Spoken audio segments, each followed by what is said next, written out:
Buenas tardes, bienvenidos al espacio de investigación y estudios Globalito Virtual.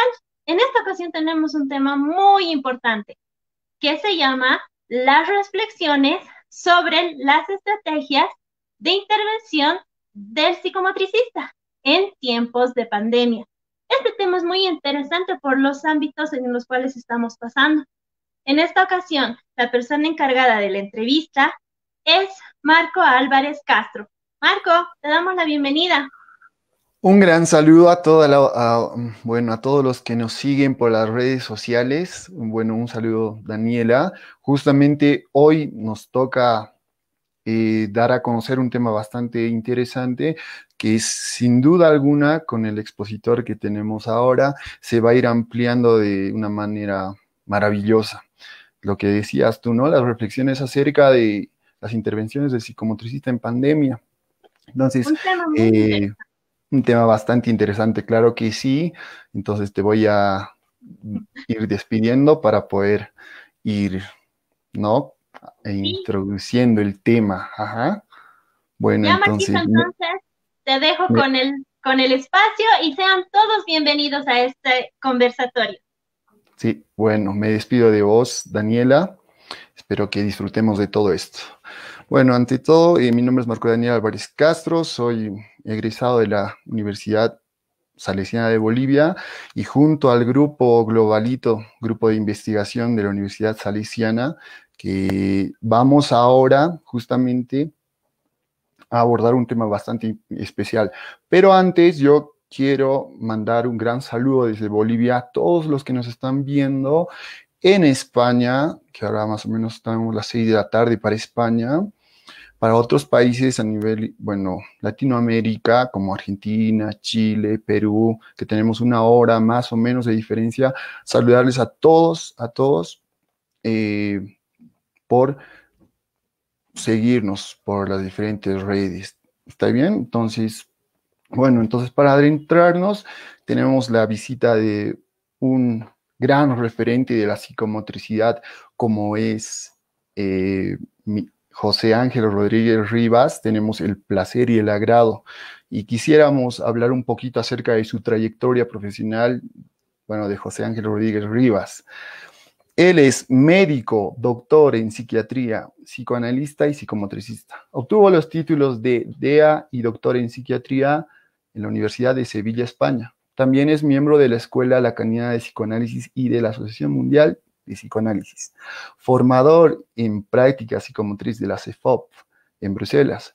Profesor en la Facultad de Ciencias de la Actividad Física de la Universidad de Gales en Málaga. También es formador de la AEC en psicomotricidad, bueno, en Barcelona. Director del máster universitario en psicomotricidad, MEDAC, UI, AEC, ACEFOP.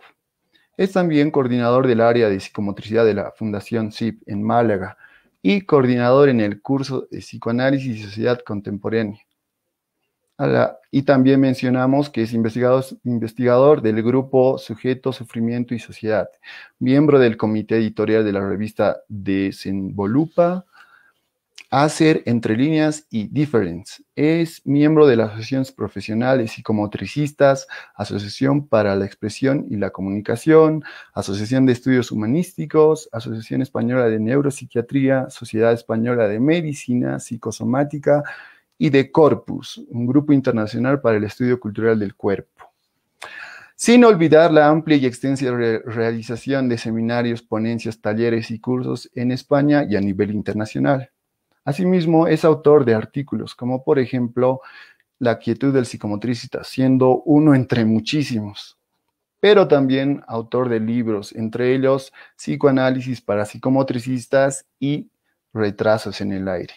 Bueno, de esta manera damos la bienvenida a José Ángel Rodríguez Rivas. Hola, Marco. ¿Cómo está, doctor? Muy buenas tardes para Bien, usted. bien, Acá estamos al bien, mediodía. bien, bien, bien. Acá estamos a media tarde. Has hecho una semblanza, buah, de lo más completa, ¿eh? No me Ujú. reconocía en lo que decías. Uy. Imagínense, doctor, es poco. Realmente admirable usted. doctor. No es admirable, es tiempo. Es tiempo. Dedicarte a lo que te gusta e ir profundizando. No, yo no le encuentro mayor mérito. Se llama pasión. Se llama pasión. Pasión, claro que sí. Entusiasmo, interés, curiosidad. Bueno. Esperamos tenerlos, si bien ahora por vía virtual, tenerlo en algún momento acá en Bolivia, Sí. sin duda alguna, compartiendo sus conocimientos, doctor. Bueno, un recuerdo no veo a los asistentes, pero bueno, un recuerdo desde luego primero a Globalito, ¿no? A todos vosotros, Fra, Marcos, Sara, ¿no? Sin duda un saludo a mi colega y ya amiga, la profesora Diana Maldonado, ¿no?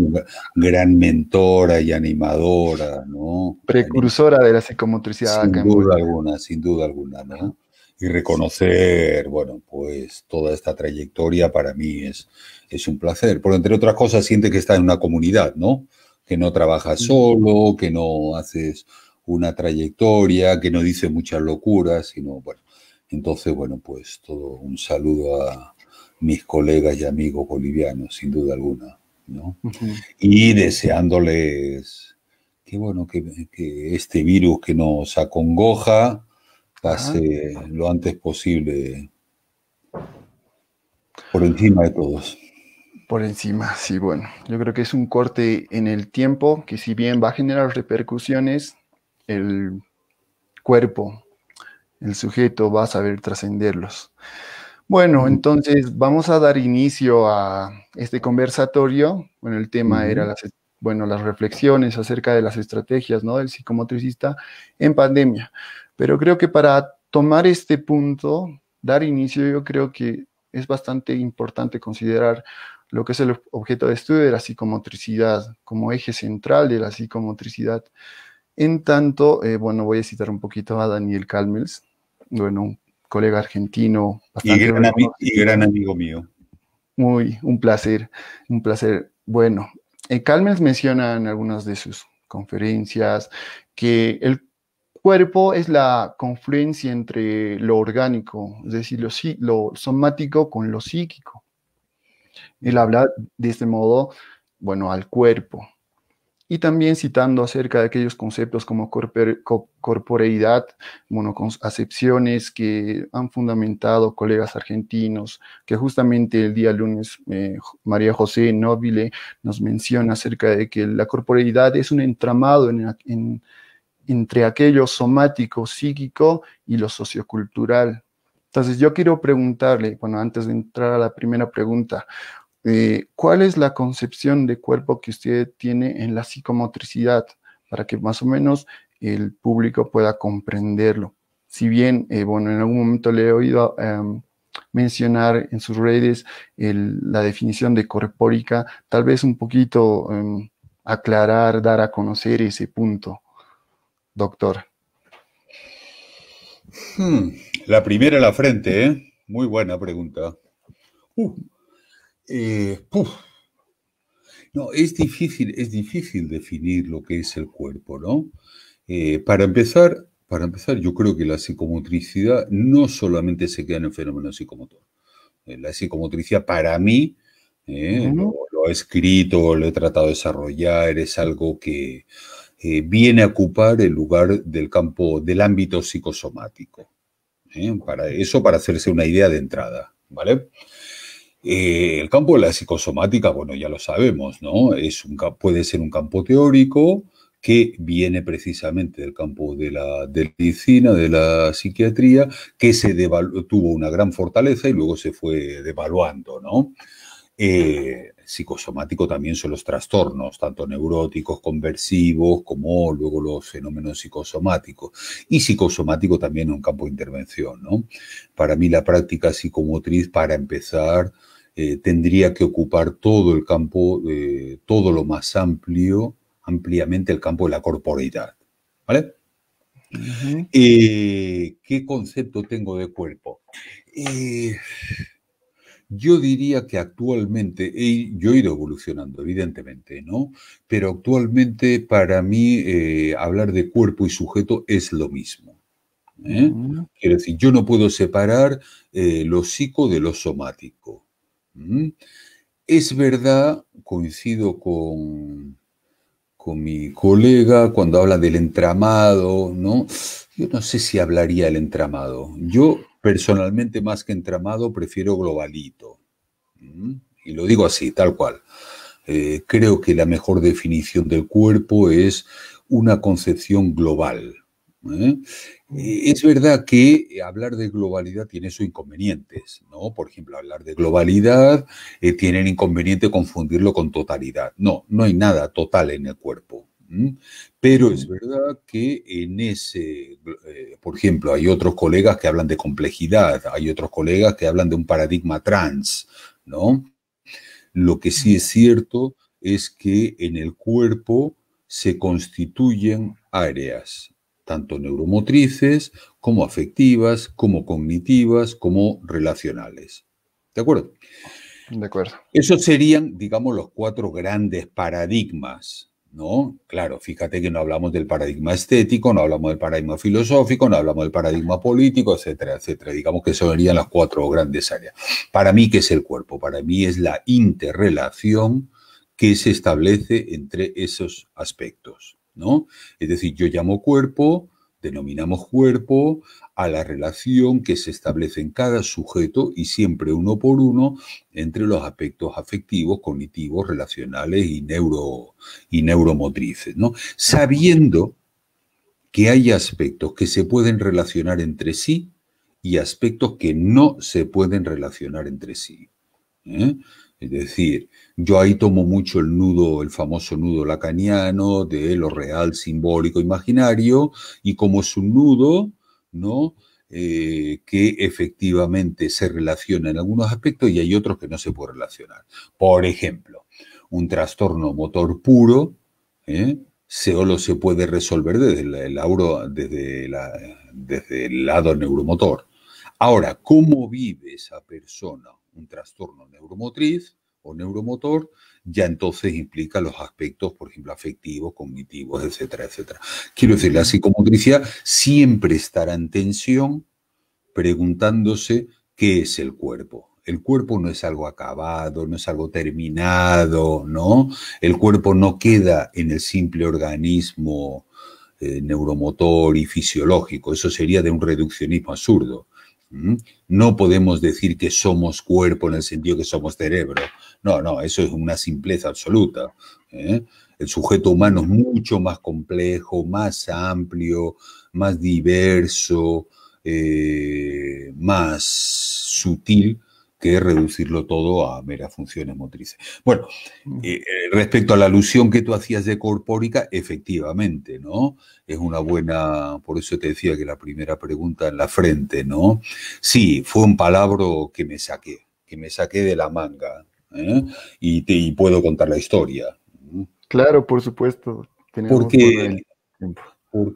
sí, porque fíjate que psicomotricidad sigue perpetuando la división psicomotricidad, ¿no? O, por ejemplo, exacto, psicosomática, o sea, queremos trascender el famoso dualismo cartesiano de cuerpo-mente, la res cogitans, la res extensa, que fue el dualismo que marcó toda la modernidad, ¿no? Hobbes, Schopenhauer, yo qué sé, Leibniz, por ejemplo, todos dividían entre el cuerpo y la mente, ¿no? Es verdad que la modernidad trajo en primer lugar, colocar al cuerpo en primer lugar, por lo menos lo puso al mismo nivel, ¿no? Nada que ver con Grecia, Roma, el cristianismo, etcétera, etcétera. Pero es verdad que estaba dividido, ¿no? El primero de todos que se podría considerar el padre del cuerpo fue Spinoza. Y tenemos que estudiar a Spinoza, más que a Descartes, porque efectivamente Spinoza sí habló de una integración corpórica. Vale. Total, que yo buscando una palabra, y llevaba muchos años buscando una palabra que no fuera dividida. sino que integrara ese globalito, esa globalización, Globalidad. ¿no? Y lo encontré, y bueno, y se me ocurrió la palabra corpórica, ¿verdad? Que lo encontré en internet, ¿no? Y me pareció la palabra más ajustada, ¿no? Que sería la corpórica, sería el saber que tiene que ver con los diferentes aspectos que abordan la corporeidad, ¿no? Ujú. Bueno, es una hipótesis, ¿eh? Quiero decir, no es definitivo, no voy a hacer escuela de esto, ni voy a hacer un método, ¿no? Pero por lo menos sí me sentí más cómodo utilizando la palabra. Ahora estoy escribiendo sobre eso. Uh, qué bueno, doctor, bastante interesante y bueno, la palabra misma lleva en esencia esta confluencia, ¿no? De somático y psíquico, Claro. sin olvidar lo sociocultural. Y como nos decía, ¿no? Estos cuatro paradigmas que se adentran en lo que es el cuerpo, que en algún momento pueden relacionarse y no, del mismo modo, siempre van a influenciar o tal vez repercutir uno con el otro, y en algunos momentos no, en una suerte de ambivalencia, de complementariedad entre el ser y el no ser. Entonces, partiendo de esta pregunta, bueno, de este desarrollo, doctor, quiero preguntarle, ¿cómo el cuerpo de la psicomotricidad ha sido atravesado por la pandemia y cómo éste ha transitado por ella?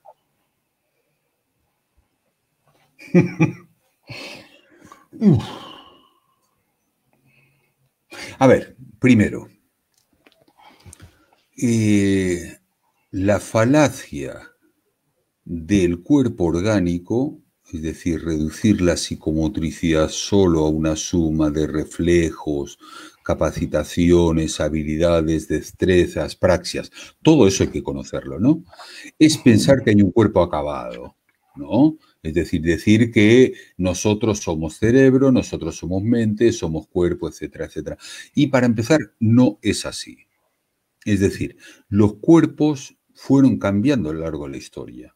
Esto que estoy diciendo puede parecer un poco bruto, ¿no? Porque efectivamente, orgánicamente, no fuimos cambiando tanto. Pero fíjate qué interesante, ¿no? Incluso la postura corporal, la posición corporal, ¿no? La manera de utilizar la sexualidad, la manera de soportar el dolor, la manera de relacionarse, comunicarse, fue cambiando a lo largo de la historia. Si tú piensas que el cuerpo orgánico se mantuvo constante a lo largo de la historia, y tampoco es cierto del todo, ¿eh? Quiero decir, está por escribir una antropología médica de la fisiología, porque efectivamente la higiene no era la misma, ¿eh? En Grecia, en Roma, en el cristianismo, la modernidad y desde luego en nuestra etapa, llámale más posmoderna o hipermoderna. ¿Vale? Si el Exacto. cuerpo fue cambiando, fíjate cómo hay capacitaciones, cómo hay habilidades, cómo hay destrezas que se fueron ganando y otras que se han ido perdiendo, ¿eh? Por ejemplo, yo qué sé, hace no mucho, hace escasamente unos meses, me dediqué a preguntar a mis amigos profesores de educación física, licenciados doctores, la diferencia entre los chavales de ahora y los chavales de los chicos de hace 20 años. Y se ve claramente Los cómo hay cambios.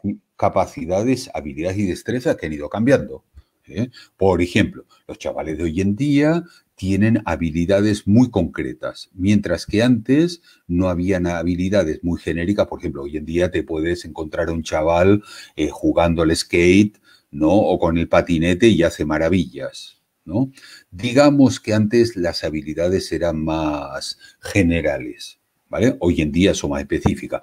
Ha cambiado la capacidad de atención, ha cambiado la capacidad de concentración. El tipo de pensamiento es mucho más del orden de la imagen. Hay gente que ya no soporta leer un libro de más de 100 páginas. Quiero decir, el cuerpo ha ido cambiando a lo largo de la historia. Y con el cuerpo también ha ido cambiando, ¿no? La expresividad psicomotriz, la manera de manifestarse, la manera de moverse, la manera de relacionarse sin duda alguna, ¿vale?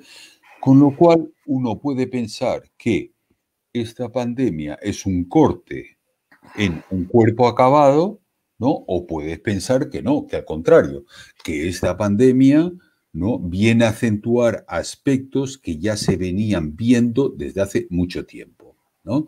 Por ejemplo, yo no sé allá vosotros, pero hoy en día los chavales, la gente joven, ya si no llevas el Google Maps, por ejemplo, ya no te puedes orientar, ya te pierdes en la ciudad, ¿no? Ajá. Ya la gente no mira al cielo, no mira la orografía, no mira el horizonte, ya nadie sabe dónde está el norte, el sur, el este, etcétera, etcétera. Por ejemplo, ¿no? Todo lo que es la conciencia espaciotemporal, todo lo que es la proxémica, por ejemplo, el cálculo de distancias, etcétera, etcétera, ¿no?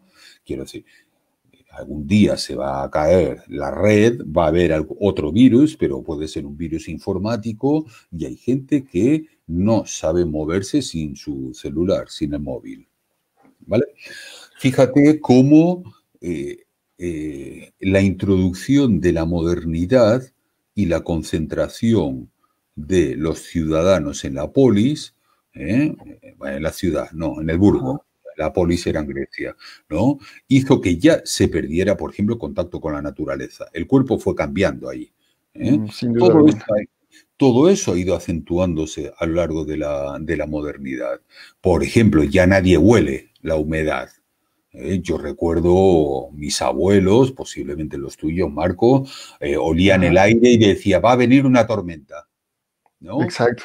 O este viento trae lluvia. No, no, todas esas capacidades que eran corporales, muchas de ellas se han ido perdiendo. ¿eh?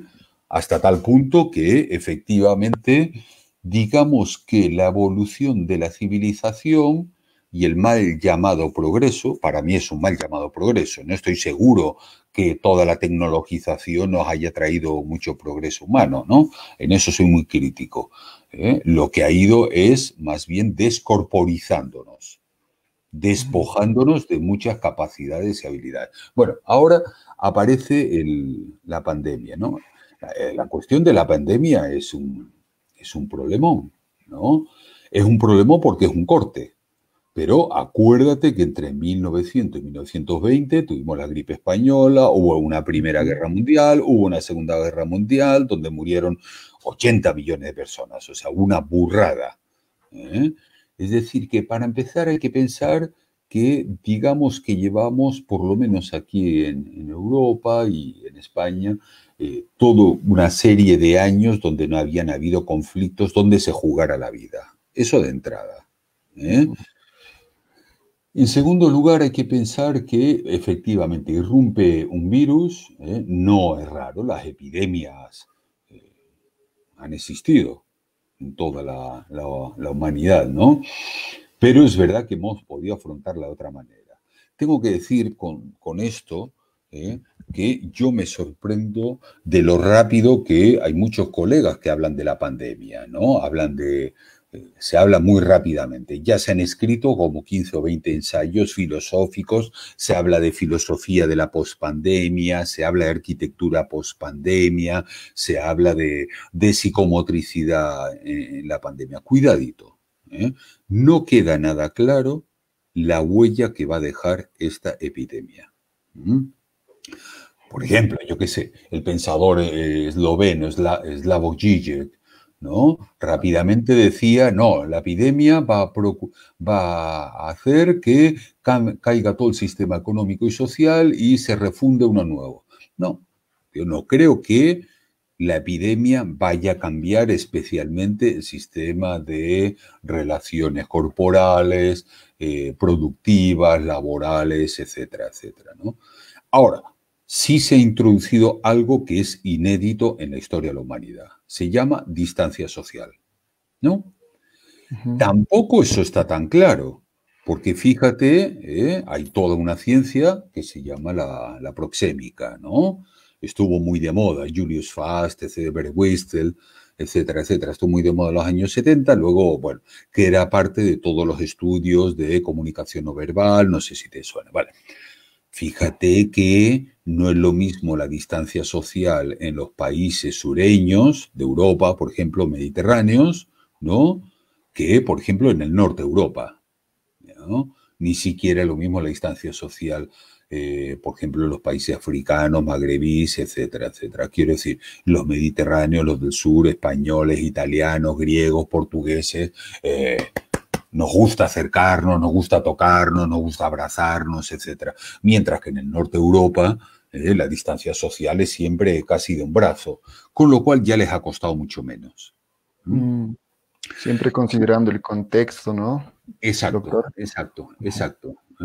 Y luego, por otra parte, ha hecho un uso, ¿no?, limitado de todo el reconocimiento facial. Eso ha alterado absolutamente lo que es la comunicación no verbal, expresiva, mímica, táctil, etcétera, etcétera, ¿no? La cuestión, para mí, en este momento, es si eso va a dejar huella o no va a dejar huella. Yo tengo que decir que no lo tengo claro, ¿eh? Lo que sí sé, lo que no me atrevo es a dar una opinión inmediata, ¿eh? Ya digo, hay colegas psicomotricistas que muy alegremente se han subido al carro de la psicomotricidad online. Y bueno, me parece bien, porque ahí es verdad que hay una psicomotricidad que tú puedes trabajar online, una cierta motricidad. Yo vengo de otra tradición. Vengo de la psicomotricidad vivenciada con mi maestro Bernard Couturier durante casi 30 años, ¿no? Vengo de toda la práctica más psicodinámica, psicoanalítica, que de común tienen, por ejemplo, una de las cosas comunes que tienen la psicomotricidad, el psicoanálisis, es la presencia, ¿no?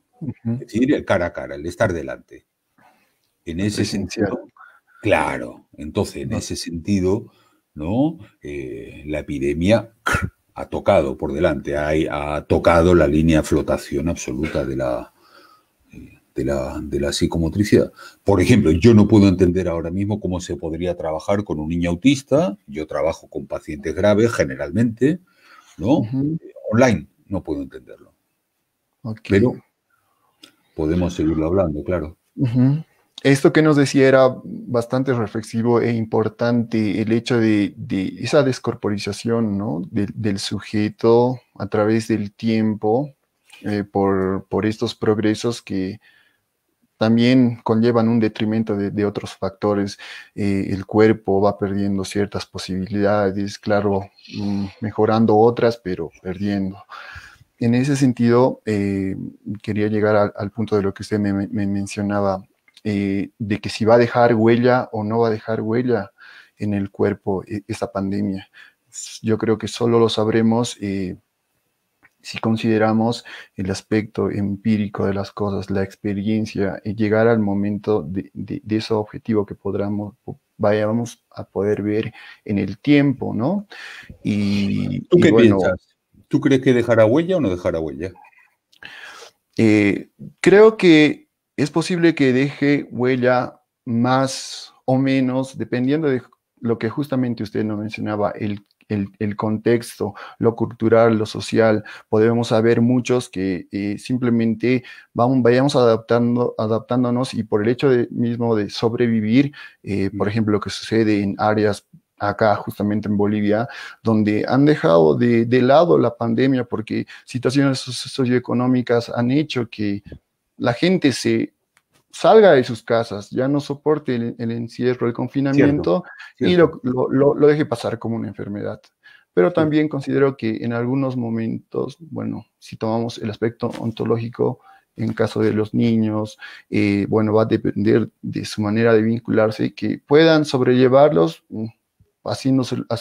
sobrepasando por encima del virus, o tal vez uno que otro pueda tener cierto, bueno, dejar algo de huella, ¿no, doctor? Fíjate, Marco, que si acaso quedó alguna huella o veremos alguna huella, es el miedo, ¿no? Ajá.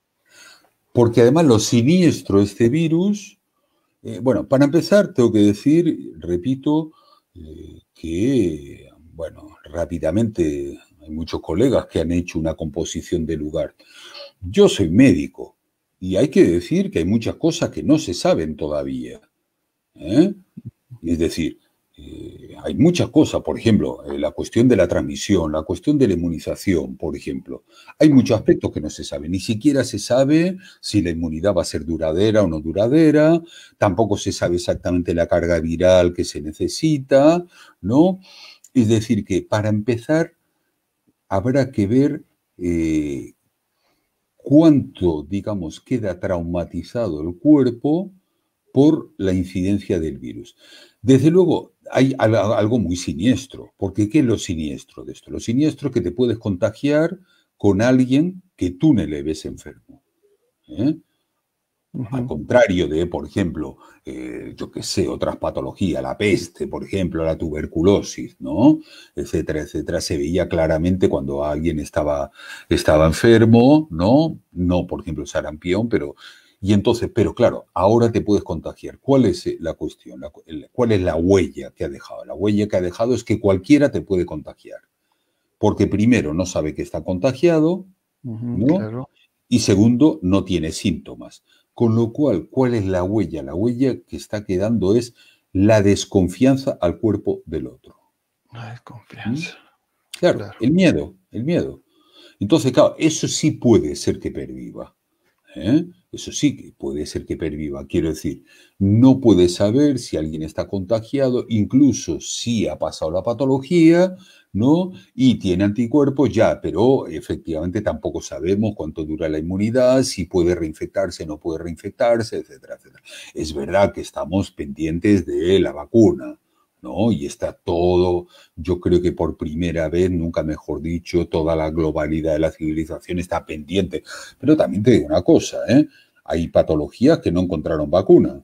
No hay una vacuna del SIDA, por ejemplo, ¿no? Oye, el SIDA se trata, lo sabes, con antivirales, con retrovirales, se cronifica la patología y por ahí se mantiene, ¿no? Quiero decir, nada garantiza de que no se tarden todos unos años. Bueno, ¿qué impacto va a tener con el cuerpo? Por ejemplo, yo lo que estoy viendo es que hoy en día la gente ya apenas se mira la cara. Yo voy por la ciudad, por la calle, y ya la gente no se mira la cara. Se mira a la distancia, se mira si tienes ¿cómo se llama? El tapabocas, ¿no? El barbijo. El barbijo. El barbijo, le llamáis allí. Aquí la mascarilla. Bueno, Okay. quiero decir, es decir, está más pendiente de que el otro me pueda contagiar o no. ¿Cuál es el efecto de eso? El efecto de eso es que cualquiera puede ser sospechoso. Cualquiera puede ser sospechoso. Y además es peor, se está estigmatizando el que da anticuerpos positivos, cuando bien puede ser que nadie sepa realmente por qué se contagió. A mí me obligan a ir en avión, con un montón de gente alrededor, sin separar distancia, puedo perfectamente contagiarme con el avión que cogí el fin de semana para ir a trabajar a Barcelona. Quiero decir, no se sabe, hay muchas cosas que no se saben. Sí se sabe que efectivamente si el aire no se renueva, hay una mayor carga viral, por tanto hay que estar separaditos y corriendo el aire, ¿no? Bueno, todo esto para decir que a partir de ahí se han despertado teorías conspiranoicas, teorías de lo más peregrino, que es verdad que como toda teoría paranoica, siempre hay un punto de verdad, cuidadito, cuidadito. Las farmacéuticas tampoco son hermanitas de la caridad. ¿Vale? Sí. Dicho eso, ¿cómo eso afecta? Pues afecta al colegio, afecta a la escuela, afecta a las relaciones, afecta al aprendizaje, afecta a la economía. Quiero decir, el cuerpo se ha colocado... Yo ya había hablado de eso hace años, ¿eh? Había dicho que el siglo XXI sería un siglo somático. En mi primer libro ya hablaba de que pasaríamos del siglo XX, que era un siglo semántico, el lenguaje, el siglo XXI sería un siglo somático. Y de repente, y de golpe y porrazo, nos encontramos con todo el manejo biopolítico de la corporeidad contemporánea. No se sabe cómo entrar a los niños al colegio, ya los niños se meten al colegio pero se cruzan en el pasillo, etcétera, etcétera. No, es un problema, es un problema. Y es verdad que quedará una huella histórica casi como la que pueda ser haber pasado una guerra. La desconfianza al cuerpo va a quedar. Por ejemplo, el fin de semana me comentaban en Barcelona que están sufriendo mucho más los psicomotricistas educadores que los psicomotricistas terapeutas. Terapéuticos. Claro.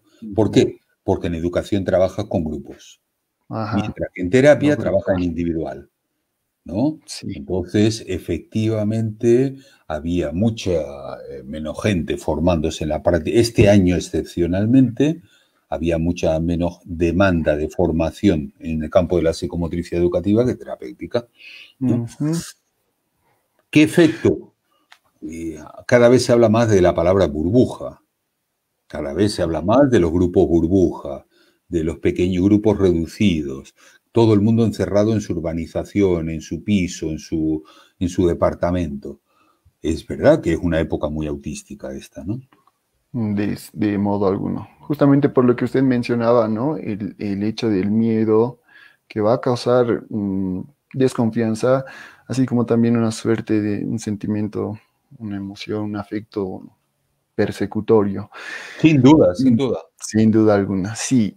Bueno, doctor, no nos vamos a desviar del tema, pero está bueno esto que quiero hacer, poder introducir antes de plantear la siguiente pregunta.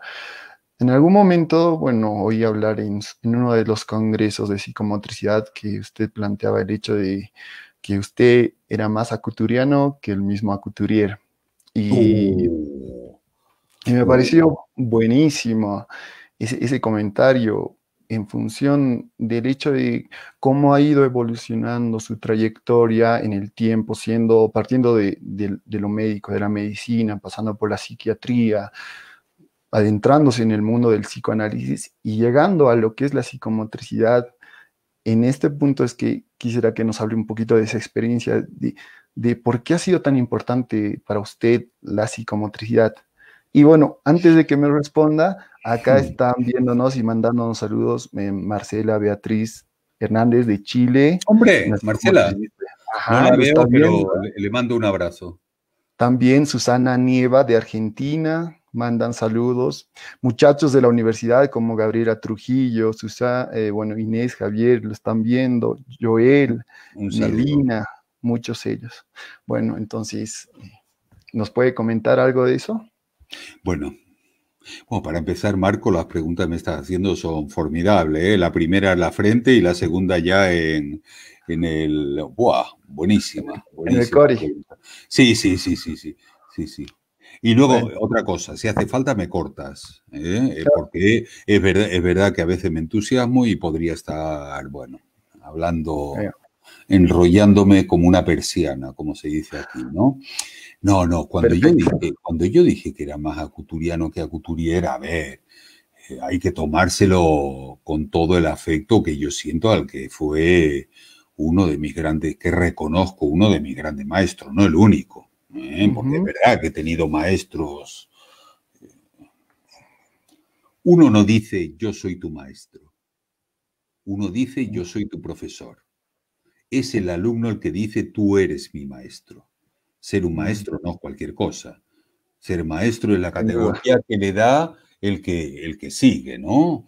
Y desde luego, y además no tiene que ver ni con la titulación, tiene que ver con lo que dejó en uno. Y yo sí puedo decir que he tenido maestro, algún maestro en psicoanálisis, algún maestro en filosofía, no, y maestros en la vida, ¿no? Bernard Couturier, desde luego, fue uno de mis grandes maestros, aprendí mucho con él, ¿no? Y justamente yo no voy a decir que quise continuar su obra, porque no era eso, al contrario, uno quería seguir trabajando, ¿no? Pero traté, a ver, para empezar, mi formación, todo esto me viene por mi historia personal, puedo contarlo aquí, vamos, yo vengo de una familia que eran profesor de educación física y filósofos. Esto te lo cuento a ti casi en intimidad, ¿no? En general. Yo odiaba a los profesores, siempre odié a los profesores, porque claro, imagínate, rodeado 24 horas de familia de profesores, maestros, bueno, yo odiaba. Pero a mí lo que me gustaban eran los pacientes mentales, siempre me gustaron. Entonces, claro, te puedes imaginar, ¿no? entre los diálogos de familia sobre la educación física, sobre la actividad física por una parte, ¿no? Y sobre la filosofía, pues, y de hecho tengo un hermano que es muy reconocido en el campo de la educación física, en el campo de la praxeología motriz, ¿no? Bueno, pero a mí me gustaban los pacientes mentales. ¿Cuál era la cuestión? La cuestión es que efectivamente empecé a formarme al mismo tiempo. Al No mismo fue tiempo que su hermano. No, no, no, no, no. Ah, no. Al mismo tiempo, psicoanálisis y psicomotricidad. Ah, ok, ok. Sí, sí, sí, sí, sí. Y bueno, empecé en Barcelona en el año, lo puedo decir, en el año 83, ¿no? Que es casi, casi al mismo tiempo que comienzo mi formación analítica. Tengo que decir que durante muchos años estuvo muy separado, ¿no? Quiero decir, cuando trabajaba, digamos, corporalmente, era psicomotricista. Cuando trabajaba, digamos, verbalmente, era psicoanalista, ¿no? Cogí mucha experiencia porque me tocó y porque además me atraía mucho el campo de los pacientes mentales, sobre todo adolescentes y adultos. Luego trabajé mucho con niños, he trabajado mucho, mucho, mucho con niños, pero digamos que donde me rodeé mucho, y de hecho ese fue mi primer libro, ¿no? Fue el campo de los trastornos mentales, psicosis, esquizofrenia, etcétera, etcétera. Yo ahí sí creo que, porque no había nadie, no había literatura, ¿eh? Y bueno, y durante mucho tiempo recuerdo perfectamente mantenerlo casi separado, casi una especie de secreto, ¿no? A los psicoanalistas no le decía que era psicomotricista y a mis amigos psicomotricistas no le decía que no era casi una especie de matrimonio bígamo, ¿no? No, Okay. Bernard Couturier, toda la tradición psicodinámica de la psicomotricidad bebe del psicoanálisis. Hay conceptos que vienen absolutamente del psicoanálisis, la pulsión, el concepto de síntoma, el concepto de fantasma corporal, el concepto justamente, de... ¿no?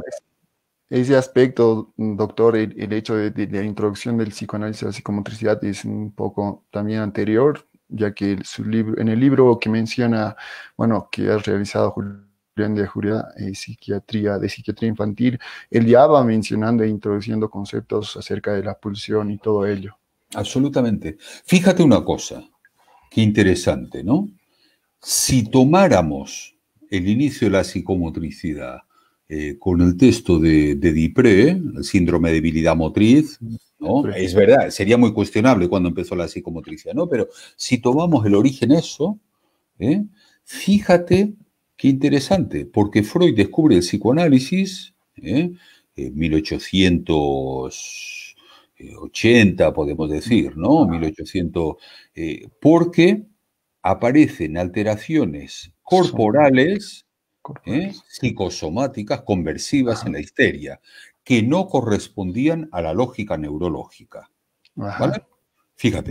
Y Dipré, desde el otro lado, desde la psicomotricidad, 1908, 1913, ¿qué es lo que nos dice?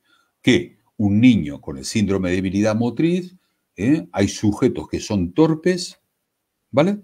Pero no tienen deficiencia mental. Es decir, los dos paralelamente, uno desde el campo de la psicopatología y otro más desde el campo de la neurología, ¿no? Encuentran que el cuerpo no siempre responde a las razones orgánicas. Dipré y sus seguidores compondrían la psicomotricidad y Freud dejaría hablar a sus pacientes y compondría el psicoanálisis. La relación entre el cuerpo y el inconsciente es una relación íntima. No hay cuerpo sin inconsciente, no hay inconsciente sin cuerpo, ¿no? Es decir, que en ese sentido yo personalmente luego fui poco a poco integrando y, claro, como debe ser y como no podía ser de otra manera, vi que había conceptos que utilizaba sobre todo Lapierre y Couturier porque, digamos, que tenían la orientación. ¿Qué traté? Traté de que esos conceptos, sobre todo en los primeros libros de Lapierre y de Couturier, fundamentarlos. Quiero decir, ¿por qué? ¿Qué veía? Por ejemplo, que muchos psicomotricistas hablamos de la pulsionalidad motriz, ¿no? Ya, pero bueno, ¿qué es la pulsión? Hablemos de dónde viene la pulsión, ¿no? O, por ejemplo, se habla de la fantasmática motriz, ¿no? ¿Qué es el fantasma? ¿Qué es el fantasma, justamente? ¿No? Sí. Y Y cómo justamente hay son modalidades fantasmáticas que son psicomotrices, y hay otras modalidades fantasmáticas que no lo son, ¿no? Todo Ajá. fantasma corporal. En ese Justamente sentido, perdón, en ese sentido, ¿no? Dije que quería que era más acuturiano que el propio Acuturier. Nunca para enmendar la plana. Hay cosas con las que no estoy de acuerdo con el profesor Acuturier y hay cosas de fondo que sí estoy muy de acuerdo. Justamente eso de que mencionaba uno. Se me fue la pregunta, pero bueno, la idea era esta de cómo el hecho de, si bien sin desestimar sin duda alguna, incluso bueno, el psicoanálisis ha dado grandes aportes a la humanidad, incluso siendo cuestionados por por psicólogos que cuestionan, pero que incluso sí toman bastante teoría del psicoanálisis, sin desestimar. Y obviamente el campo del psicoanálisis es el del discurso, a través de la palabra. En ese sentido, el psicoanálisis ha cooperado, ha introducido bastantes conceptos teóricos que le han ayudado a la psicomotricidad, pero quería preguntarle, ¿qué hay eso de más tal vez en su campo, si bien trabajamos con el cuerpo? ¿Qué hay eso de la psicomotricidad que hace posible que en su campo, en la psicomotricidad, pueda tener una especie de plus? Por eso le digo, sin desmerecer lo que es el psicoanálisis, eh, ellos abordan el discurso, la palabra, han mostrado también la facilidad de poder realizar, incluso algunos psicoanalistas mencionan de esto de lo virtual, que para nosotros no nos ha venido tan bien, pero ¿qué es eso de la psicomotricidad que ha hecho posible, bueno, que le guste, que pueda abordar desde ese punto y no desde el psicoanálisis? No sé si me he explicado, doctor. Creo que te he entendido muy bien y otra vez la pregunta es buenísima, ¿eh? Todas las preguntas que estás haciendo es para un seminario, ¿eh? Quiero decir que cuidadito, son preguntas de Créame, mucho, de mucho peso y me siento créame, absolutamente... doctor, que estoy, bueno, entusiasmado con la presencia de usted y tal Claro, vez fíjate que la pregunta tiene mucho que ver con algo que se está planteando, que es qué sería lo específico de la psicomotricidad, ¿no? Fíjate que es un poco, como te diría, la virtud y la condena de la psicomotricidad, ajá, ¿no? Es como un tipo que cuenta chistes, ¿no? ¿Cuál es la virtud de alguien que cuenta chistes? Que hace reír a los demás. ¿Cuál es su y la condena? es un Que todo el payaso. mundo le está pidiendo chistes. Bueno, en psicomotricidad pasa exactamente lo mismo. Nuestra Ujú. virtud es nuestra condena. ¿Cuál es nuestra virtud? Nuestra virtud es que ponemos en contacto esferas personales y subjetivas que otros no ponen en contacto. Hemos hablado de la neurológica, de la social, de la afectiva, ¿no? De la relacional, etcétera, de la neuromotriz, ¿no? Vale. Entonces, en ese sentido, ¿no? ¿Qué aportaría que no se puede hablar, que no se puede abordar desde el psicoanálisis? Es muy interesante, ¿eh? Porque, para empezar, muchos psicomotricistas piensan que los psicoanalistas tumban a los niños en el diván, ¿no? Ujú. Y es mentira. O sea, los psicoanalistas infantiles juegan con los niños, hablan, les dan vueltas en el aire, ruedan, les arrastran, etcétera, etcétera. ¿Vale? O los psicoanalistas piensan que los psicomotricistas no hablan, por ejemplo, ¿no? Piensan que están todo el tiempo jugando a la pelota y no hablan. Y no es verdad. ¿Eh? Los psicomotricistas también escuchan las historias del niño, les piden que dibujen, que modelen, que construyan, juegan a las casitas, etcétera, etcétera, ¿no? Con lo cual es verdad que hay un punto que casi se cruzan, se conectan, ¿no? Ujú. Esto a niveles, digamos, de práctica, de técnica, pero voy a ir más allá, ¿eh? Incluso en su fundamento también es común, ¿eh? Por ejemplo, nosotros hablamos del lenguaje no verbal, ¿sí o no? Ah, sí, claro que sí. ¿Y? ¿Pero qué diferencia hay entre el lenguaje verbal y no verbal? El lenguaje verbal y no verbal son dos caras de la misma moneda, ¿eh? Solo que uno utiliza la gestualidad y otro utiliza la palabra, La palabra. ¿eh? Claro, y otro utiliza la gestualidad, la postura, la mímica, etcétera, etcétera. Es decir, tanto en psicoanálisis como en psicomotricidad, somos lectores, de la expresividad de alguien. El psicoanalista lo hará verbalmente, por medio de la palabra, y el psicomotricista atenderá más a sus producciones motrices, a las praxias, a la coordinación, al ritmo, etcétera, etcétera. Es decir, que incluso la manera de operar, la lectura de la expresividad también es común. Ahora, entonces, ¿cuál sería la diferencia? El tema es complejo, el tema es muy complejo. Por ejemplo, si un niño puede hablar, tiene un problema, imagínate, tiene un problema, ¿no? Y puede hablar de él, ¿por qué lo derivas a un psicomotricista y no a un psicoanalista? ¿No? Si las herramientas son parecidas y si el niño puede hablar. Bueno, ahora bien, hay estructuras clínicas donde no pueden hablar. Digamos que hay sujetos, ¿no?, que se dicen más hablando y otros que se dicen más en la acción. Por ejemplo, los niños se dicen más jugando que hablando. ¿Sí o no? Los adultos se dicen más, se dicen a sí mismos. Se dicen, hablan de sí, ¿no? Más hablando que jugando. Con lo cual, en este momento, creo que la psicomotricidad sirve en, sobre todo, esos casos donde el universo simbólico no ha permitido todavía acceder a la palabra. Por ejemplo, hay indicaciones muy precisas donde la psicomotricidad es única, es única. Por ejemplo, en los casos de autismo, en los casos de psicosis infantil, en los casos de deficiencias graves. Ahí la psicomotricidad gana por goleada, ¿sí o no? Pero también hay muchas patologías de adolescentes y de adultos donde el sujeto no tiene los recursos para poder hablar, no sabe lo que decir, ¿no? Es decir, que hay sujetos que se manifiestan mejor por la acción que por la palabra. Y ahí también la psicomotricidad tiene una idoneidad.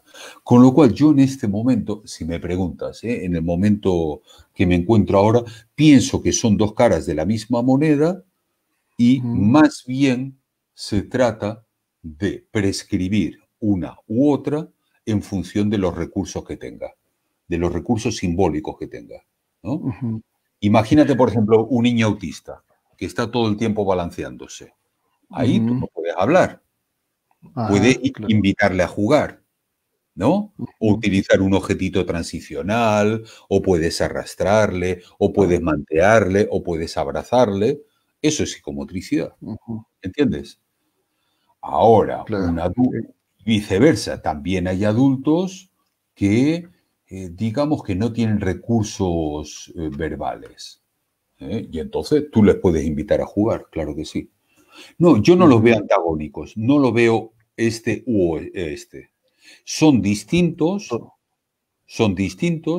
pero son suplementarios más que complementarios.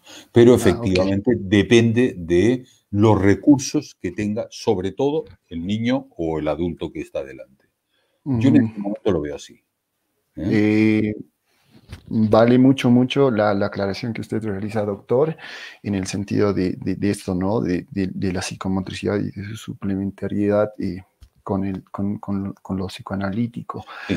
Ahora, bueno, a partir de esta aclaración, preguntarle, bueno, la psicomotricidad, bueno, hay autores, por ejemplo, como Franco Boscaini, que en uno de sus libros de clínica psicomotriz va mencionando, ¿no? O sea, eso complementando a lo que usted dice, de encontrarle el cuerpo de la psicomotricidad, si bien estamos ahora moldeándonos a partir de lo empírico, dando formas dándole justamente un cuerpo a la psicomotricidad. Si bien ahora tomamos disciplinas distintas para poder hacer la psicomotricidad, va a llegar un momento en el que realmente a partir de la práctica de la experiencia formular nuevas acepciones, concepciones, sin duda alguna. Absolutamente. Partiendo de este punto, doctor, preguntarle ahora qué es lo que ha sucedido con nuestra psicomotricidad en la pandemia? Esa es la siguiente pregunta que tenemos. No, la pregunta, a ver, estoy de acuerdo con Boscaini, ¿no? A condición de que el cuerpo es siempre provisional y transitorio. Tu cuerpo, Marco, no era lo mismo cuando tenías 10 años, cuando tenías 6 años y cuando tengas 40. Es decir, que cuidado, el cuerpo nunca es acabado, nunca es completo, nunca es total. Es un proceso dinámico que va cambiando a lo largo del tiempo en función de los aspectos, evidentemente, orgánicos, afectivos, neurológicos, sociales, antropológicos, etc. Y la psicomotricidad es igual. Sí creo que hay un corpus de la psicomotricidad, hay una serie de saberes de la psicomotricidad que van aportando, que van haciendo que tengamos un lenguaje común y donde encontremos puntos de encuentro, pero también puntos de desencuentro. Yo tengo más miedo, mucho más miedo a una psicomotricidad acabada, universal, completa, etcétera, etcétera, que a que sigamos hablando. Porque si no estamos de acuerdo, podemos seguir hablando, pero si estamos todos de acuerdo, no hay conversación posible, porque ya estamos de acuerdo, ¿entiendes? Entonces, en ese sentido, hay aspectos científicos de la psicomotricidad. Por supuesto que sí. Y hay aspectos que no son científicos y nunca podrán ser científicos. Entonces, dependerá de lo que los psicomotricistas podamos seguir conversando. Es decir, sí creo que hay un corpus de la psicomotricidad, creo que la psicomotricidad ha madurado mucho, pero también creo que hay mucho por investigar y mucho que estudiar, ¿no? Quiero decir, ahora recién se empieza a hablar de la sexualidad infantil en el campo de la psicomotricidad, ¿no? Por ejemplo, gracias a nuestra querida Mara Lesqueveris, por ejemplo, ¿no? Se empieza a hablar de, pero por ejemplo, ¿por qué no hay psicomotricistas trabajando en el campo de la anorexia? ¿Por qué no hay psicomotricistas trabajando, yo qué sé, en instituciones penitenciarias? ¿Por qué no hay psicomotricistas investigando la esquizofrenia? ¿Por qué no hay psicomotricistas trabajando con toxicómanos? Hay todo un campo, un abanico de posibilidades, ¿no? Donde todavía la psicomotricidad tendría mucho que decir y todavía no nos atrevemos a decir, ¿no? Yo espero que poco a poco, primero, espero que la psicomotricidad no se cierre, quiero decir, no sea un solo paradigma el que domine la psicomotricidad. Y en segundo lugar, espero de los psicomotricistas que sean lo suficiente curiosos como para irse abriendo a las teorías políticas, a la teoría social, a la teoría antropológica, el campo indígena, el campo queer, el campo de los cuerpos discapacitados. Quiero decir, hay todo un campo por abrir, ¿no? Quiero decir, la psicomotricidad seguirá viva mientras no sepamos exactamente lo que es la psicomotricidad. Y la psicomotricidad seguirá viva mientras no sepamos exactamente lo que es el cuerpo. Ahí sí estaría de acuerdo, ¿no? Espero que los psicomotricistas, me gustaría que también dejaran de lado la banderita de su corriente, de su escuela, de su método, y espero poder vivir, ¿no? Es un sueño que tengo hace mucho tiempo, ¿no? Una asociación mundial de psicomotricidad. Donde estén integrados todos, justamente, ¿no? Sí, sí. Me preguntaste algo más, Marco. Acerca de, bueno, sí, de nuestra psicomotricidad en pandemia. En la pandemia, sí. Ajá. Bueno, creo que en todo momento estoy hablando de la pandemia, por cierto. Ajá. Pero es verdad que estoy hablando colateralmente. Eso que Bernard Couturier habla de la pedagogía del rodeo, ¿no?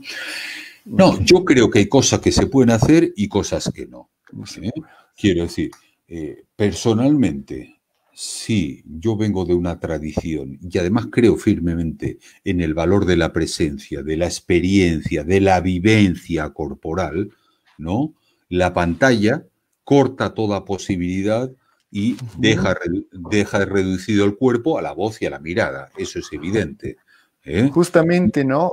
Doctor, eso que mencionaba, bueno, Daniel Calmes también, hay algo que se pierde del cuerpo, si bien tenemos la mirada, la escucha, la voz, hay algo de lo que se pierde No, se en lo pierde virtual. mucho.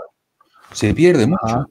Toda la ajá, vivencia kinestésica, toda la vivencia propioceptiva, toda la vivencia interoceptiva, postural, ujú, tónica. ¿eh?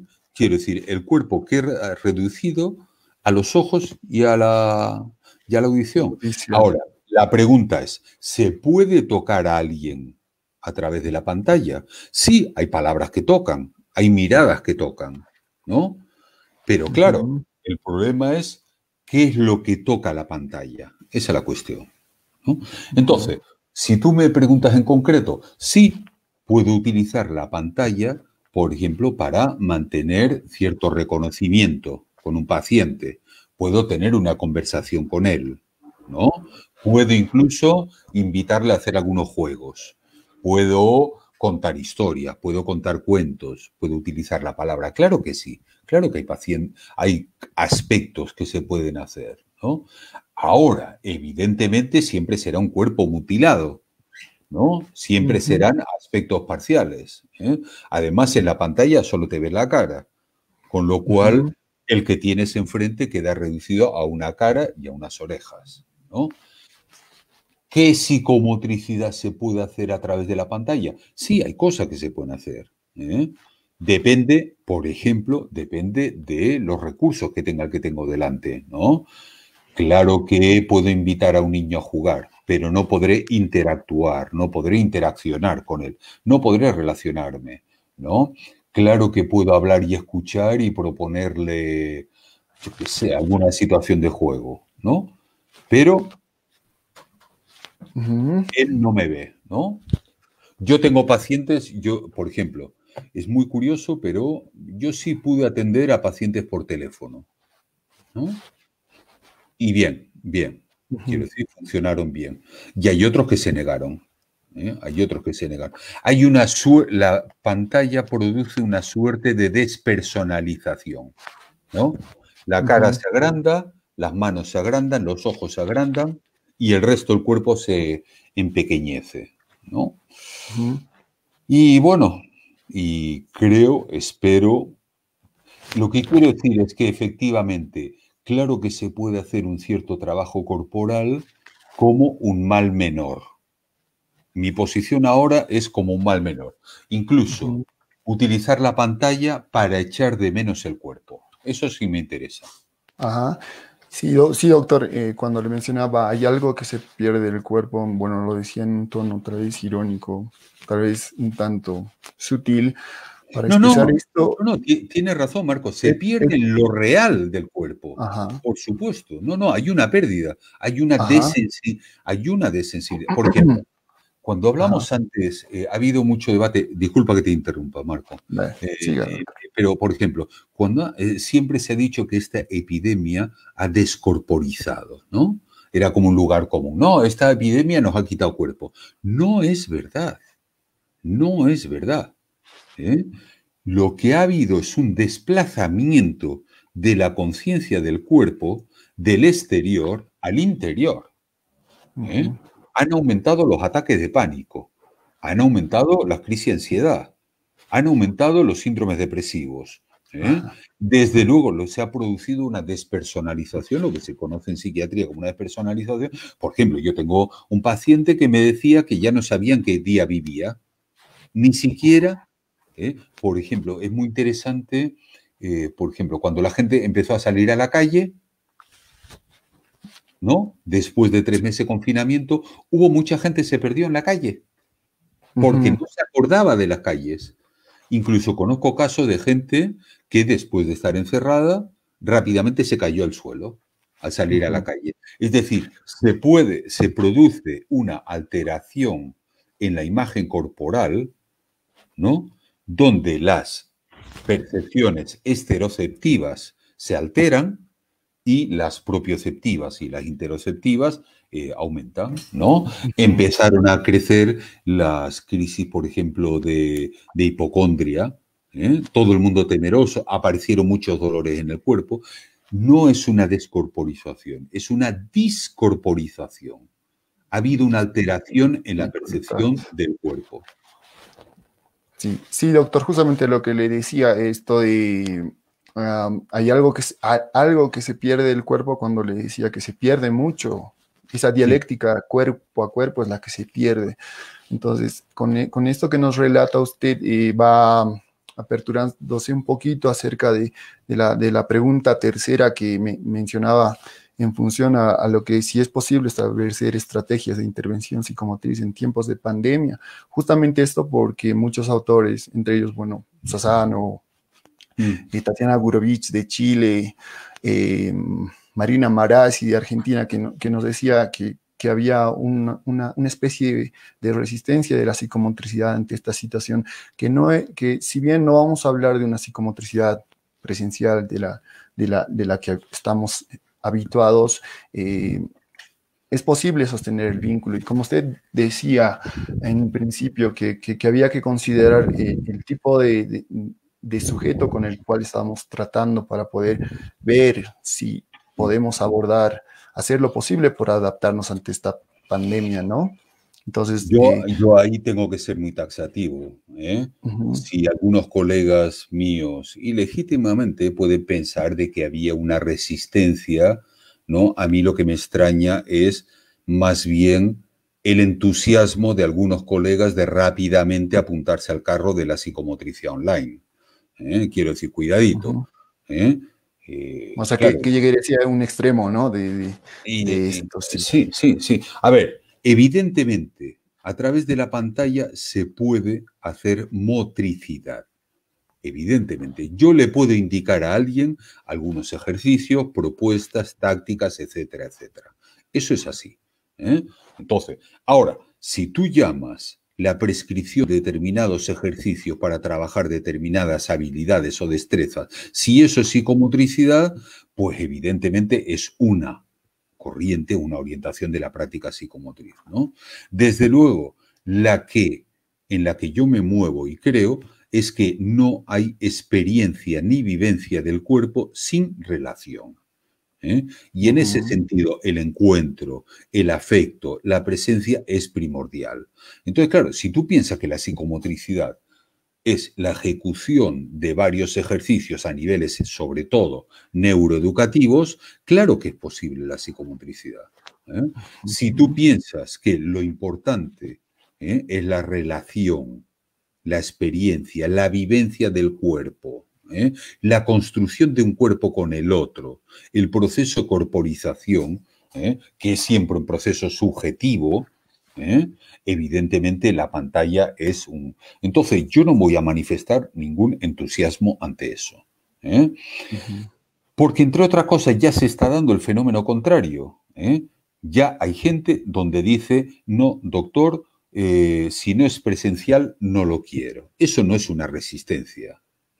Es todo lo contrario. Es haber probado la pantalla y ya empiezan a ver telefóbicos. Claro que sí.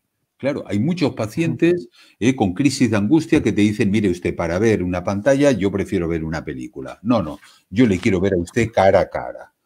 Ahora. Sí, justamente eso, doctor. Espera, un momento.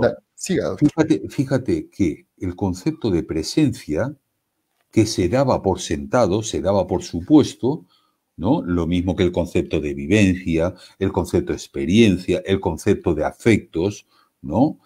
Fíjate que los psicomotricistas no lo hemos trabajado demasiado. Con lo cual creo que uno de los trabajos que nos queda por hacer es volver a investigar qué diferencia hay entre una relación virtual y una relación bajo presencia. Quiero decir, hay que retomar los conceptos fundamentales de la psicomotricidad. Ahora, dicho eso, ¿es posible mantener algún vínculo a través de la pantalla? Por supuesto que sí. Por supuesto que sí. Por supuesto que yo puedo hablar con un niño, repito, puedo contarle un cuento, podemos ponernos a construir juntos, él me puede enseñar algún dibujito, ¿no?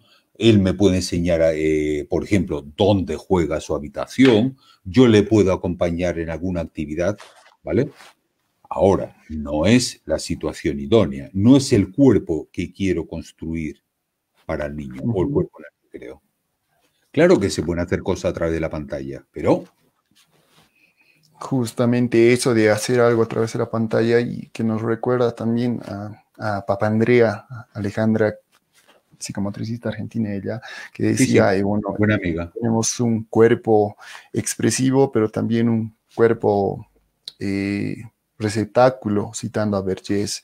En ese Sí. sentido, sí, habría que diferenciar bien estos aspectos, ¿no, doctor? Para poder llevar, bueno, pasar por esta pandemia, porque va a llegar el momento en el que va a ser parte también de la historia, que pueda dejar huella en algunos más que en otros, sin ninguna duda. Entonces, voy a introducirle a la última pregunta, doctor. ¿Cuál es el gran desafío de la intervención psicomotriz en la pandemia? O bueno, en la post-pandemia, ya me estoy saltando. Otra buena pregunta, Marco. No lo sé, no lo sé. No lo sé y bueno, y personalmente no me creo mucho los que dicen que saben. Porque para empezar no sabemos lo que es la pospandemia. La pospandemia es una palabra de lo que se supone que llegará en Me quedo función... hipotético. Exacto, exacto, no lo sabemos, ¿no?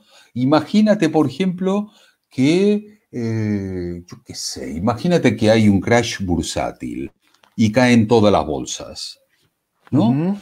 Quiero decir, todo lo que se ha hablado de la pospandemia no sirve para nada, porque habrá cambiado todo el sistema de producción, etcétera, etcétera. Eso pasó en el 29, creo recordar. Es decir, que ¿cómo podemos saber cómo vamos a salir de estas si todavía no sabemos seguro el remedio que hay a la pandemia? Es decir, eso de entrada. Ahora, sí te puedo decir, sí se van viendo algunos efectos ahora, y son efectos clínicos y efectos educativos y efectos sociales, ¿no? Por ejemplo, yo creo que de la pandemia saldremos con más ganas de cuerpo. Totalmente. Aparecerán más teleentusiastas, desde luego. Ya todo el mundo maneja el Zoom, el Meet, por supuesto el WhatsApp, etcétera, etcétera. Ya hay universidades que están diciendo que van a permanecer, van a mantener, a pesar de la pandemia, el sistema de educación online. Pero reactivamente también va a haber gente donde va a reclamar más presencia. ¿eh? Es decir, ya hay gente que, hay sujetos que están pidiendo, no, yo solo terapia si es bajo presencia. Es decir, creo que la presencia y el cuerpo van a ser determinantes en el futuro. Y eso lo veremos a todos los niveles. Lo veremos a niveles políticos, ¿no? Por ejemplo, toda la cuestión del Black Lives Matter, ¿no? Todo lo que está pasando con los sujetos, ¿no? De color, etcétera, toda la cuestión del racismo. El cuerpo va a ser determinante. Y creo que los psicomotricistas tenemos mucho que decir a todos los fenómenos corporales que se avecinan, sin duda alguna. Por ejemplo, habrá que decir algo sobre el imperativo de la salud, ¿no? Hoy todo el mundo tiene que estar saludable. Hay salud visual, salud bucal, salud sexual, salud digestiva, ¿no? Es un horror el empuje a la salud. A lo mejor habría que decir que, cuidadito, que de ser tan saludables, no tenemos tiempo para nosotros mismos, por ejemplo, ¿no? Es decir, creo que hay cuestiones éticas, políticas, clínicas y educativas donde los psicomotricistas tendrán que decir. ¿Cómo vamos a salir? Creo que el futuro de la psicomotricidad dependerá de los psicomotricistas. Sinceramente lo creo. Quiero decir, creo que podemos decir mucho más de lo que decimos y creo que dependerá de... Es verdad que cada vez hay más congresos internacionales de psicomotricidad. Ahí tengo que romper una lanza a favor de, sobre todo de mi gran amigo Juan Mila, que ha sido el gran animador y creador de puentes entre los psicomotricistas de diferentes países. Espero que cada vez los psicomotricistas nos creamos más lo que decimos y hacemos, porque finalmente es una cuestión de creérselo, de autorizarse, ¿no? Y cada vez podamos opinar sobre más fenómenos y cada vez se nos escuche. Y también espero que cada vez los psicomotricistas puedan encontrarse más, ¿no? Pero lo que está claro es que el cuerpo va a ser determinante en el futuro, es así. Es decir, el lujo en el futuro va a ser salir a pasear, encontrarte con los amigos a tomar un café. Ese va a ser el lujo. Ujú. Sí, justamente retornar de esto que mencionaba, doctor, de la descorporización, a volver a lo que es la corpórica. Y bueno, muy agradecido con las reflexiones que usted ha realizado acerca de la psicomotricidad, que es una construcción incesante en el tiempo y que nada está dado por absoluto, por hecho. Vamos a saludar a muchas personas que nos están viendo por el Facebook. Tenemos a Melina Carrano, Laura Isabel, que nos está viendo y que envían saludos, Janet Zap Callaza, Ángel D'Ambrosio, Janet también ahí viéndonos, Laura Sufi Aurre, Ángel, bueno, aquí comenta Ángeles D'Ambrosio, con la pandemia creo hay una sobreadaptación de los adultos mayores a la nueva realidad. Sí, Nos menciona eso. Natalia Cristal Velarde Vargas habla actualmente, ya se podría iniciar las intervenciones a nuestros pacientes aún con la pandemia. Y bueno, doctor, vamos a pasar a la parte de preguntas, que es la parte ya final con lo que vamos a cerrar este hermoso conversatorio. Acá estamos, estoy revisando, viendo un poquito. Laura, estoy leyendo tu pregunta y bueno, es para hablar. Ahí está, Laura. Sí, es para hablar más. Es difícil, ¿no? Sí, yo creo que todas las técnicas biopolíticas van a ser determinantes, ¿no? Quiero decir que si la psicomotricidad se ciñe solo a los conceptos psicomotores, tono, equilibrio, lateralidad, praxias, y esquema espacio-temporal, la psicomotricidad está muerta. Efectivamente, creo que hay que pensar como todas las técnicas biopolíticas, ¿no? Estoy pensando en los cuerpos cyborg, por ejemplo, ¿no? Estoy pensando en todas las mutaciones, mutaciones que se están produciendo, pero no mutaciones genéticas, sino mutaciones en la apariencia, en la forma, en el volumen, ¿no? Todas las intervenciones sobre el cuerpo, desde luego, va a poner en cuestión. A ver cómo te lo digo. Creo que vamos a pasar a un tiempo donde la manera de decirse sea a través del cuerpo. Una vez que los lacanianos diríamos que cayó el padre, cayó el nombre del padre, cayeron los grandes ideales, sería una cuestión de esa, ¿no? Cayeron las grandes narrativas, cayeron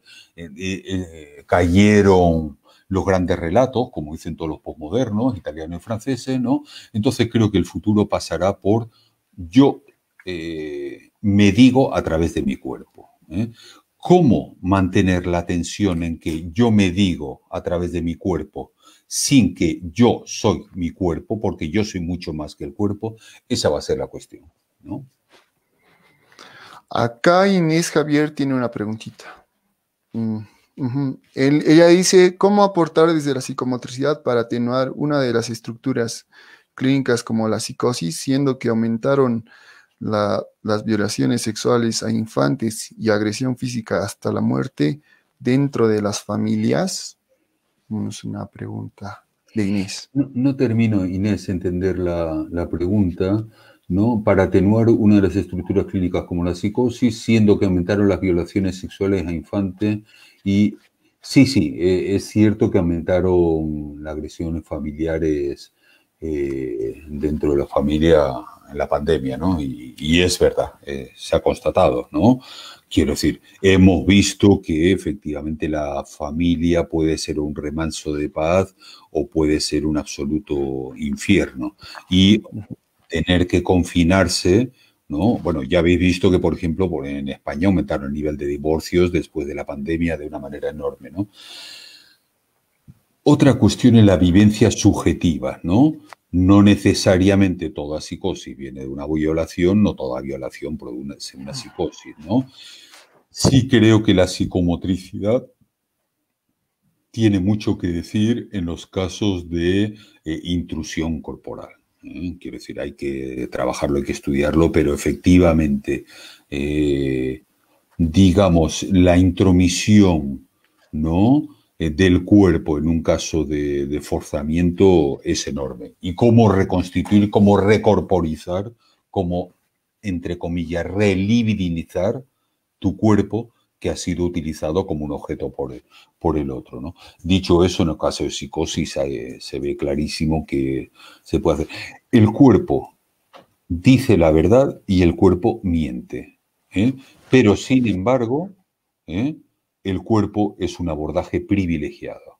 Ahora bien, porque es privilegiado hay que tener mucho, mucho cuidado. Cuidadito con ciertos juegos en el campo de la psicosis, ¿eh? Sin duda. Vamos con una tercera pregunta, no sé si tenemos alguna más.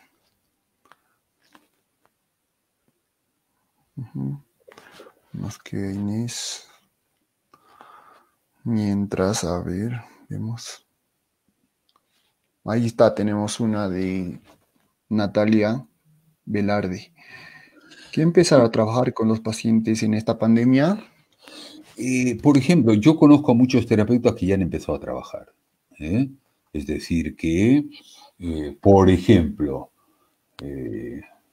hay algunos terapeutas que de repente empiezan a trabajar en el parque y puede ser una magnífica modalidad. Es mejor trabajar en el parque, ¿no? Y encontrarte con el niño que sea a distancia en un espacio abierto que hacerlo a través de la pantalla, por ejemplo, ¿no?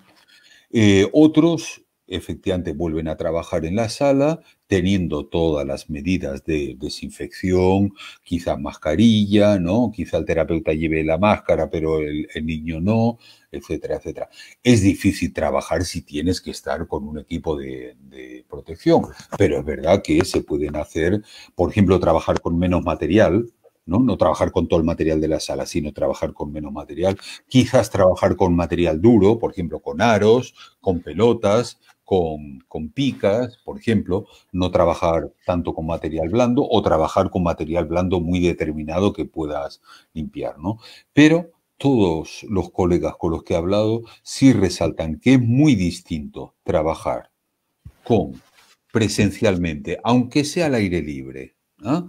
Aunque sea, coges al niño y te lo llevas a contar un cuento al parque y le acompañas en el juego del parque, ¿no? Saltando, los toboganes, los columpios, etcétera, etcétera. Desde luego eso, que no repetir todo lo que se está dando en el colegio, etcétera, etcétera, que es a través de la pantalla. Creo que depende mucho también de la imaginación de cada terapeuta y creo que depende también de los niños, ¿no? Y de sus capacidades. Pero sí creo que se pueden hacer trabajo, no, a ver, ¿cómo lo digo? No es lo mismo trabajar presencialmente a distancia que trabajar virtualmente. Eso lo dije en uno de los posts. Quiero decir, yo puedo trabajar con un niño a 3 metros de distancia y jugar al escondite, jugar a escondernos, a aparecer, a desaparecer, a lanzar, etcétera, etcétera. Eso no es lo mismo que jugar virtualmente. Muy bien. Sí se pueden hacer cosas en esta pandemia, por supuesto que sí, para mantener la vivencia del cuerpo. Muy bien, totalmente claro, doctor. Antes de dar cierre a este tremendo conversatorio, tenemos la presencia de alguien muy especial, doctor Rodríguez Rivas. Vamos a dar espacio a nuestra directora de la carrera de la Universidad Salesiana de Bolivia, Eliana Maldonado. No sé si me dijeron que ya se va a conectar, ella está presente y bueno, vamos a esperar un momentito. Mientras ella se incorpora, realmente agradecerle, doctor. Y bueno, lo tenía por acá, justamente lo olvidé, creo. No lo traje por todos estos azares, pero le cuento que tengo el libro de Retrasos en el Aire. Despacio, ¿eh? Ese libro despacio. No empieces por el capítulo 1, Marco. Empieza Ok. si quieres por el 2, pero no empiece. O empieza por el 2 y luego vuelve al 1. Uy, genial, muchas gracias por la recomendación y espero tener algún día en cuerpo presente para que me lo pueda firmar, Bueno, doctor. Ahora sí, tengo que acá. decir, Marco, que ha sido un placer. Eres un gran psicomotricista porque efectivamente no solo te has ajustado, sino que además has intervenido en los aspectos donde personalmente a mí más me podía interesar, con lo cual, bueno, te felicito, ¿eh? Ha sido una magnífica encuentro y entrevista. Viniendo de sus palabras es un halago, doctor. Bueno, No, ahora sí es damos, sincero. damos espacio a nuestra directora, a nuestra querida directora Eliana Maldonado.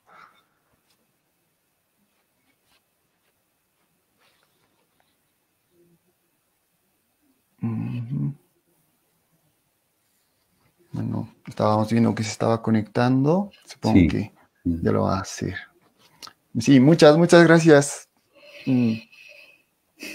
doctor. Muchas gracias, muy agradecido con usted. Mañana, bueno, El texto de retrasos, eh, ajá, realmente en el prólogo que tuvo la gentileza de dedicarme Daniel Calmes, y ya digo, calma. somos amigotes, y bueno, efectivamente, en ocasiones tenemos perspectivas diferentes, pero desde luego convergemos, desde luego en el entusiasmo y mucha de nuestra referencia, ¿no? Sobre todo Ujú, filosófica, etcétera, etcétera, ¿no? Él comenta que era como la continuación del anterior, del de psicoanálisis, y efectivamente, ¿no?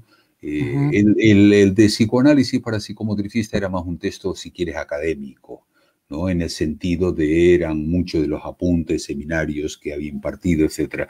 El de retrasos tiene mucho de mí, ¿eh? uy, Y eso hace que haya parte muy, quiero decir, retrasos es carne de mis carnes, ¿no? Y hay partes que son complejillas. Creo que es para leerlo despacito.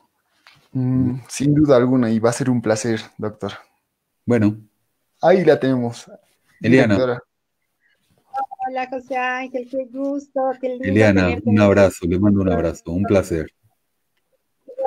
Igualmente, querido José Ángel, realmente para nosotros es un verdadero orgullo, un verdadero placer tenerte en este espacio, por lo menos en este espacio que es nuestro, globalito, y que como tú decías, José Ángel, pues ha ido creciendo tanto. Me sumo a tus felicitaciones a Marquito. Porque evidentemente pues hemos ido viendo su crecimiento y bueno, felicidades Marquito, has hecho un excelente conversatorio y claro, tenerte Muchas José Ángel gracias, es un licenciado. verdadero placer. Hemos realmente disfrutado mucho. Nosotros estábamos en auditoría, así que no he estado presente en todo el conversatorio, pero por suerte queda grabado.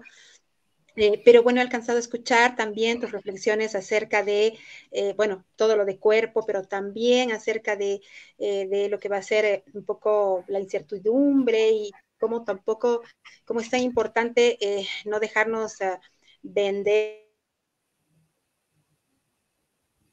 un poco. Vuelvo a recalcar lo que tú dijiste en uno de los conversatorios también, que pues la pandemia ha puesto en evidencia la verdadera, de repente, el enfoque, nuestros principios epistémicos y realmente creo que es muy importante tomar en cuenta las recomendaciones que nos has hecho, firmes recomendaciones y que nosotros pues las tomamos muy en cuenta porque eres un referente muy, muy importante para nosotros, José Ángel. Yo quiero Eliana, darte las gracias. le tengo que decir que si el nivel de alguien, ¿eh?, viene dado por las preguntas que hace, te felicito porque desde luego, eh, magnífico, ¿eh? Si el caballero Marcos es representante del nivel de formación, chapó, chapó. ¿Mm? Desde luego. Lo quería decir. ¿Mm? Muy agradecido, doctor, Se por lo fue que se Eliana. menciona. Creo que sí, seguro va a entrar. Seguro que sí, creo que tenía algunas dificultades con el internet. Pero realmente muchísimas gracias, doctor. Yo creo que es la expresión de, bueno, del afecto que le tengo a la psicomotricidad, que sin duda alguna uno no sabe a dónde va a ir en la vida y se encuentra con sorpresas y a veces esas sorpresas quedan para toda la vida. Me siento bastante agradecido, doctor. Bueno, no sé si va a retornar nuestra querida directora, ella gran formadora. He pasado bastante tiempo con ella también, reflexionando en sus clases, cosas bastante interesantes, que sin duda, si no hubiera sido por ella, bueno, no sé qué hubiera sido la psicomotricidad en Bolivia.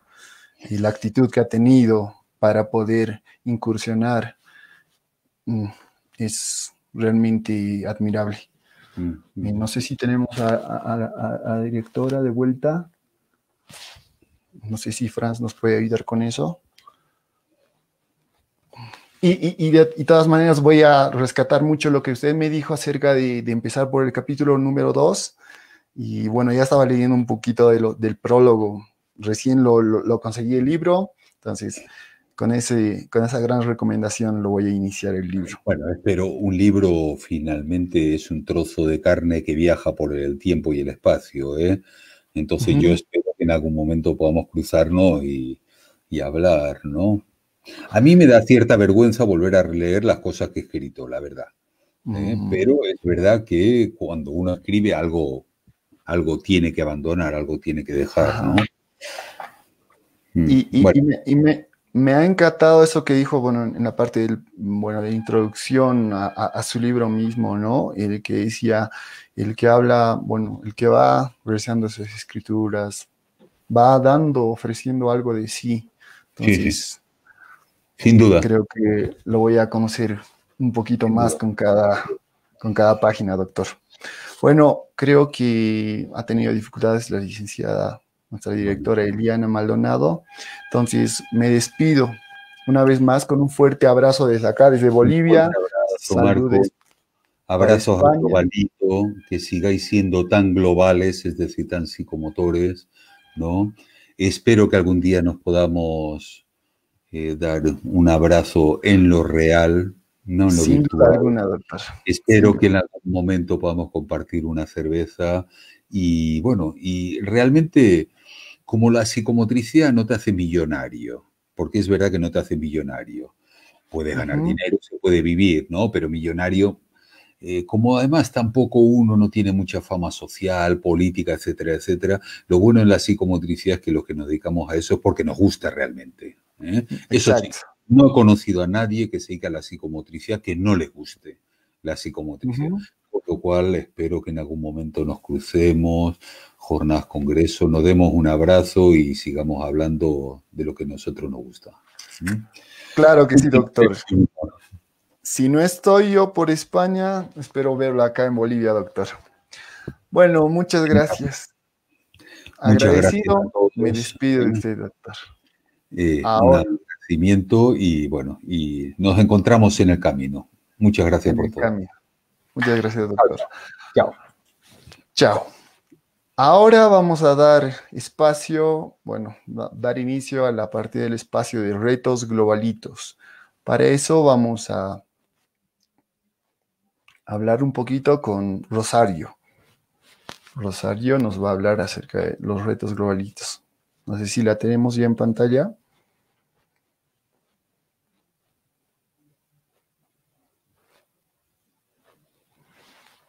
Espero, bueno, que a todos les haya gustado esta transmisión. El globalito va a seguir creciendo con muchos más eventos, momentos en donde la psicomotricidad, nuestra psicomotricidad pueda abordar nuevos temas y profundizar y llegar a todos los profesionales, a los docentes. Bueno, justamente creo que ya tenemos acá a Margarita. A ver. Pasamos a retos. No sé si Rosario está aún. Yo creo que ya está lista. Tal vez tenemos alguna dificultad en la red.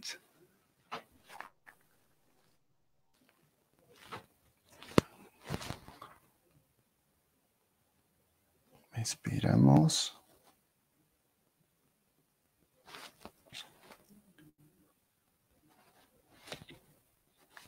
Vamos a esperar un poquito para el reto.